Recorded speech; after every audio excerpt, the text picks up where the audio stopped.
If you have ulcerative colitis, you probably asked your doctor why you developed this condition, and they probably told you very authoritatively that there's something wrong with your immune system causing it to attack your colon. But is this true? Let's take a look at the evidence to find out. Why is it important to examine the evidence for yourself? Number one, you can inform your doctor. If after viewing the evidence in this video you conclude, as I have, that you do not have an immune dysfunction that is attacking your colon, you could inform your doctor. This might encourage him or her to read up on the topic and be open to new treatments besides long-term immunosuppressive agents that have limited effectiveness and carry serious adverse side effects. A better informed doctor will end up helping you and future patients. 2. Redirect your donations. A second reason this is important is because if you know that all research conducted since the 1950s looking for an immune abnormality to explain ulcerative colitis has failed to come up with anything, you might want to redirect your donations to another organization that is open to researching new ideas. This is called research diversity, and it is the only way to optimize the search for causes and cures of disease. Number 3, start your own organization. If you cannot find an organization that is open to researching new ideas, then you need to consider starting your own organization that will. There are about 3 million people with inflammatory bowel disease in the United States alone.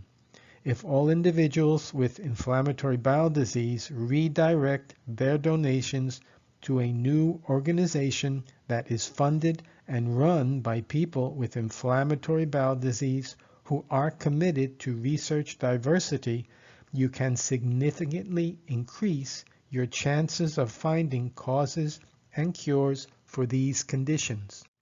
Controlling where your research dollars go is an important step to finding causes and cures. For example, a monetary reward would incentivize researchers from around the world and could have led to a cure a long time ago. Instead, the same researchers are funded year after year doing the same failed research on the immune system without getting any closer to a cure. By controlling your own research dollars, you can fund new and exciting research that truly looks into the unknown, where the cause and cure for ulcerative colitis and Crohn's disease are certain to be. Number 4. Perhaps the most important reason to look at the evidence for yourself is to regain your lost autonomy. A person has autonomy when they can make decisions about their own life that is unencumbered by outside forces or influences such as disease. If you simply accept that you have a genetic defect that causes your immune system to attack your colon, you become psychologically dependent upon medication and will eventually develop a learned helplessness that will prevent you from questioning the status quo. This is a form of brainwashing that you can fight against by becoming informed. Although your body may need medication to control ulcerative colitis, your mind does not. As you will see, the evidence indicates that people with ulcerative colitis have completely normal immune systems. You have no genetic defect that is causing your immune system to attack your colon. Rather, the evidence indicates that ulcerative colitis is caused by excess colonic hydrogen peroxide, which in turn activates the immune system. Hydrogen peroxide can be reduced to restore normal colonic functionality and health. Once you understand the evidence for yourself, you can begin to question the status quo, which is the first step towards regaining your autonomy. After enough people with ulcerative colitis regain their autonomy, You can collectively do whatever you want, including how your donations are used to bring about a cure. In other words, in order for you to regain the autonomy for your body so you can lead a healthy and independent life, you must first regain the autonomy for your mind. That's what this evidence aims to do. The goal is not to live with ulcerative colitis, but to cure it. So, let's take a look and see what evidence there is for and against an immune dysfunction as the cause of ulcerative colitis. After all, we are in the 21st century with extremely sophisticated laboratory techniques and equipment. So if there really is an immune abnormality causing the entire large intestine to become inflamed, we should be able to identify what the problem is, especially since this has been the subject of intensive research since the 1950s. To make this easy to visualize, we can draw two columns. On the left, we can list the evidence for an immune dysfunction causing ulcerative colitis, and on the right, we can list the evidence against an immune dysfunction as the cause of ulcerative colitis. We can start listing the evidence for an immune dysfunction. This will be simple because there is no evidence of a pre-existing immune abnormality causing ulcerative colitis. This means there is no evidence for a pre-existing food allergy, no evidence for a pre-existing autoimmune reaction, no evidence for a pre-existing abnormality of soluble immune mediators, such as complement or cytokines, and no evidence for any type of pre-existing immune dysfunction, or, as it's commonly described in the current literature, immune dysregulation, which is a vague, ill-defined term. In other words, there is not now, and there never was, any pre-existing immune abnormality that can explain ulcerative colitis. This was very elegantly summarized in an historical analysis by a pioneer in the field of inflammatory bowel disease research. This is a quote from that paper. Quote, "Though immune mechanisms are involved in inflammatory bowel disease, immunologic studies after approximately 50 years have not demonstrated an antecedent vulnerability in patients or in healthy members of inflammatory bowel disease families." Close quote. Finally, why, you might ask, is research being continuously funded to find an immune abnormality to explain ulcerative colitis when a rational approach would have moved on to exploring other possibilities a long time ago? I will explore that unfortunate reality in another video. But for now, let's take a look at the evidence against immune dysfunction as the cause of ulcerative colitis. The first bit of evidence that we will examine that argues against a pre-existing primary immune abnormality as the cause of ulcerative colitis are studies of cutaneous delayed hypersensitivity. These are intradermal skin tests in which a small amount of antigen from different common infectious agents are injected beneath the skin. After a couple of days, an area of induration will form at the site of injection, indicating the presence of activated T cells and their ability to recognize common antigens. Studies have shown that these tests are normal in people with ulcerative colitis, which provides a general indication that people with ulcerative colitis have normal cell-mediated immunity. This argues against a pre-existing immune abnormality as the cause of ulcerative colitis. I will list all the references in the comments section below. The second line of evidence that argues against an immune abnormality in people with ulcerative colitis is the response to vaccinations. Individuals with ulcerative colitis who are not taking immunosuppressive agents are recommended to receive the same vaccinations as the general population. Vaccinations can prevent infections in people with ulcerative colitis. indicating an adequate cellular and humoral immune response. In fact, vaccinations are like a stress test for the immune system. The clinical effectiveness of vaccinations in people with ulcerative colitis indicates a generally normal functioning immune system and argues against a pre-existing immune abnormality as the cause of ulcerative colitis. A third observation supporting a normal immune system in people with ulcerative colitis stems from the lack of evidence for recurrent infections that can be traced to a specific pathogen prior to developing ulcerative colitis. This argues against a pre-existing immune abnormality as the cause of ulcerative colitis.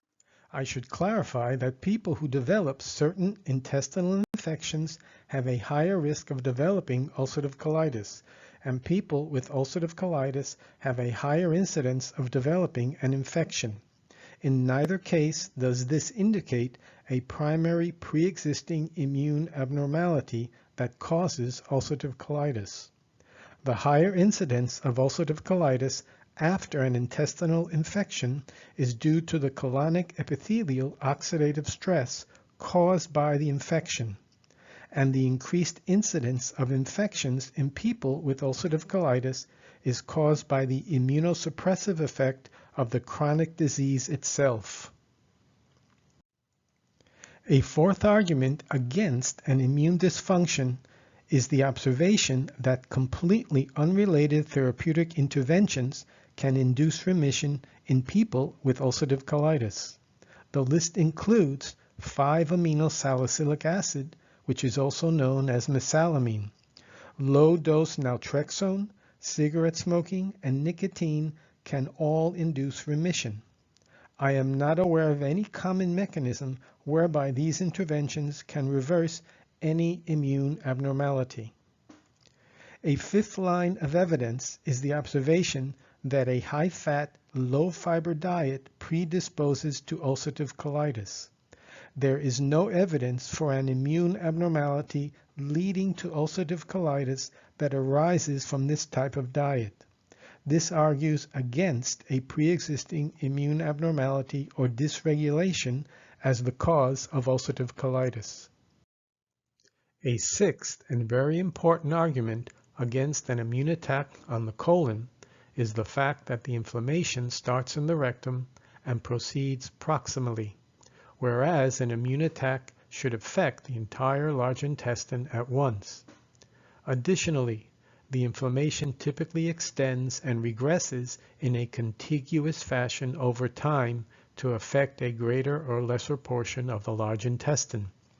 For the adaptive immune system to cause this, the colon would have to continuously change its surface antigenic profile, and there is no evidence that this occurs. Finally, there is no evidence for pre-existing autoantibodies or autoreactive lymphocytes against colonic tissue that could lead to colonic inflammation and ulcerative colitis. Thus, the natural history of the large intestinal inflammation in ulcerative colitis is a significant argument against a primary pre-existing immune abnormality as the cause of this disease. A seventh line of evidence arguing against a primary immune abnormality as the cause of ulcerative colitis is the histology, which means what you see under the microscope when examining colonic biopsies taken from people with ulcerative colitis. If the immune system were attacking the large intestine, we would expect the inflammation would be caused by T cells and antibodies that are reacting against a protein surface antigen located on the large intestine. T cells and antibodies are part of the adaptive immune system that can recognize specific protein antigens and mount an immune attack against any organ that displays those proteins. However, this is not what occurs in ulcerative colitis. Instead, the first responders into the rectal and colonic mucosa causing inflammation in ulcerative colitis are cells of the innate immune system called neutrophils, which do not have the capacity to recognize organ-specific surface protein antigens. This argues against a directed immune response against colonic tissue as the cause of ulcerative colitis. Neutrophils, however, are normally found in almost all tissues of the body, including the intestine, and they are directed there by different tracking molecules that are expressed on their surface. Nonetheless, there is no evidence for a tracking abnormality that causes neutrophils to specifically accumulate in the colon, leading to ulcerative colitis. Number 8 on our list is the effect of surgical diversion on the mucosal inflammation in ulcerative colitis. In the first half of the 20th century, surgery was performed to divert the colonic contents away from the colon in order to rest the large intestine. This caused the colonic inflammation in people with ulcerative colitis to worsen. If the immune response is directed against the large intestine or even against the microbiome, it should not worsen after surgical diversion. A similar, albeit less intense, neutrophilic response called diversion colitis occurs in almost 100% of people without a history of ulcerative colitis who undergo a temporary colonic diversion procedure for other reasons. In these cases, the colitis resolves when the surgery is reversed and colonic continuity is reestablished. These observations strongly argue against an immune abnormality as the cause of ulcerative colitis. The 9th item on our list is the effect of stress on the natural history of ulcerative colitis. Stress is a strong risk factor for the de novo development and relapse of ulcerative colitis. However, there is no evidence for an immune abnormality that appears after exposure to stress, which can lead to ulcerative colitis. This argues against an immune abnormality or dysregulation as the cause of ulcerative colitis. The final and 10th observation that argues against an immune abnormality as the cause of ulcerative colitis is a metabolic abnormality known as impaired beta oxidation that develops in colonic epithelial cells during the weeks prior to relapse and resolves during remission. Colonic epithelial cells form the inner lining of the large intestine, and there is no evidence that an immune abnormality can cause this metabolic impairment in colonic epithelial cells. This suggests a primary metabolic involvement in the colonic epithelium in the development of ulcerative colitis and argues against a pre-existing immune abnormality or dysregulation as the cause of this disease. Collectively, these 10 items on this list present a persuasive argument against a pre-existing immune abnormality or dysregulation as the cause of ulcerative colitis. So, what is the take-home message from this video? Number 1, your immune system is normal and is not attacking your colon. After intense research since the 1950s, investigators have failed to find any pre-existing immune abnormality to explain ulcerative colitis, and there is plenty of evidence against an immune abnormality as the cause of this disease.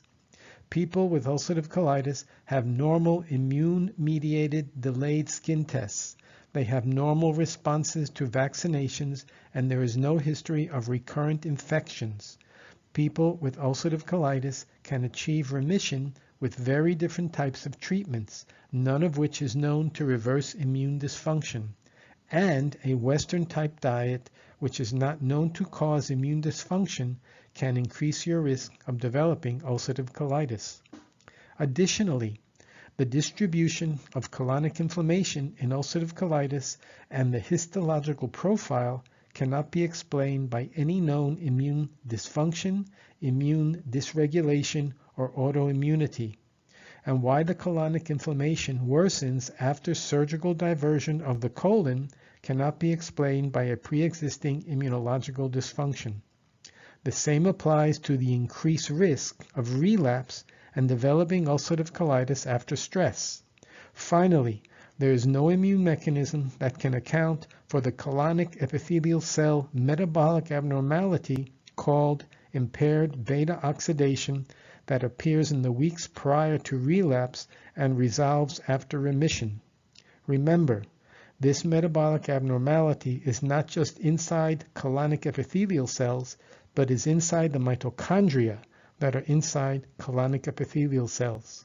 There is no evidence that an immune dysregulation of any kind can cause impaired mitochondrial beta oxidation in the colonic epithelium.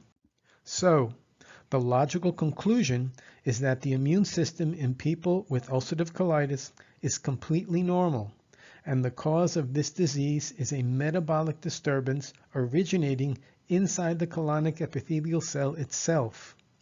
As I have indicated in previous videos and publications, the evidence strongly indicates that the metabolic disturbance leading to ulcerative colitis is the excess production of colonic epithelial cell hydrogen peroxide. Colonic epithelial cell hydrogen peroxide can explain all the aforementioned abnormalities that are unexplainable by immune dysfunction or immune dysregulation. And speaking of immune dysregulation, the question arises as to what exactly is immune dysregulation.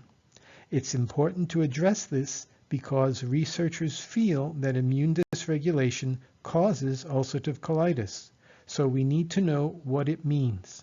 However, this is not easy to answer because immune dysregulation is not a precise term with an exact meaning. It is variably defined as an over or underreaction of the immune system, or an autoimmune response, or any proposed breakdown of immune control, or simply when your immune system is not working properly. So immune dysregulation can be almost anything you want it to be. In other words, how can ulcerative colitis be caused by immune dysregulation if you don't know the cause of ulcerative colitis or what immune dysregulation really means? The inordinate focus on uncovering some immune abnormality to explain ulcerative colitis has eliminated funding for any innovative research that contradicts the accepted dogma of immune dysregulation.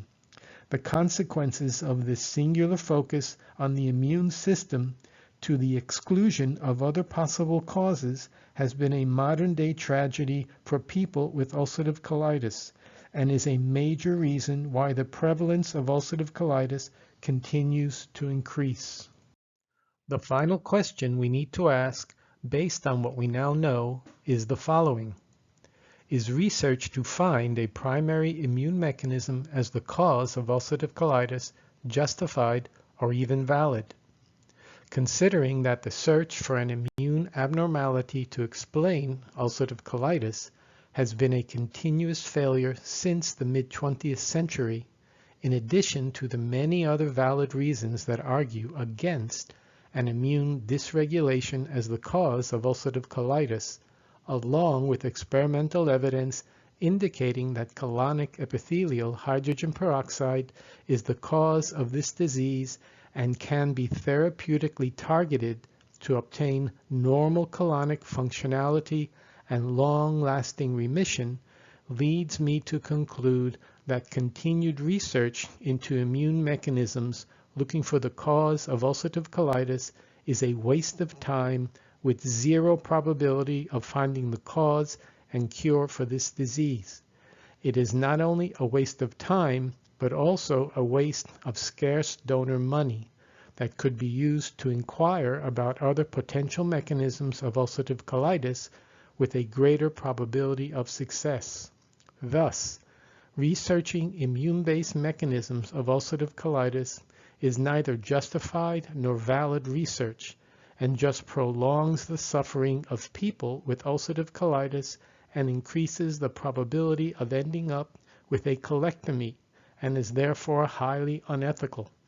Not to mention the thousands of laboratory animals that are sacrificed each year conducting immune-based experiments that will never lead to a cure. Researchers are so accustomed to investigating immune-based mechanisms that they are either unable or unwilling to conduct any other type of research.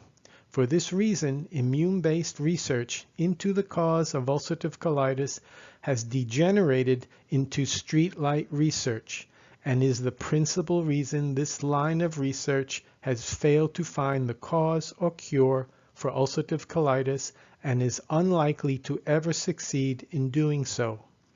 There is nothing wrong with learning about the immune system by studying ulcerative colitis, but people with ulcerative colitis who donate money for research want a cure and not endless research about the immune system that has failed to produce a cure for this disease. The reasons this type of research dominates the ulcerative colitis research landscape has nothing to do with the science, but this will be a topic for another video. For now, I leave you with the same recommendation I made at the start of this video, which is for everyone with inflammatory bowel disease to redirect all their donations to a new organization founded and run by people with inflammatory bowel disease that will fund research to explore new ideas regarding the cause of ulcerative colitis and Crohn's disease. Without this bold action, the exploitation of people with inflammatory bowel disease will continue unabated with very little chance that you will ever see a cure within your lifetime. Thank you for listening.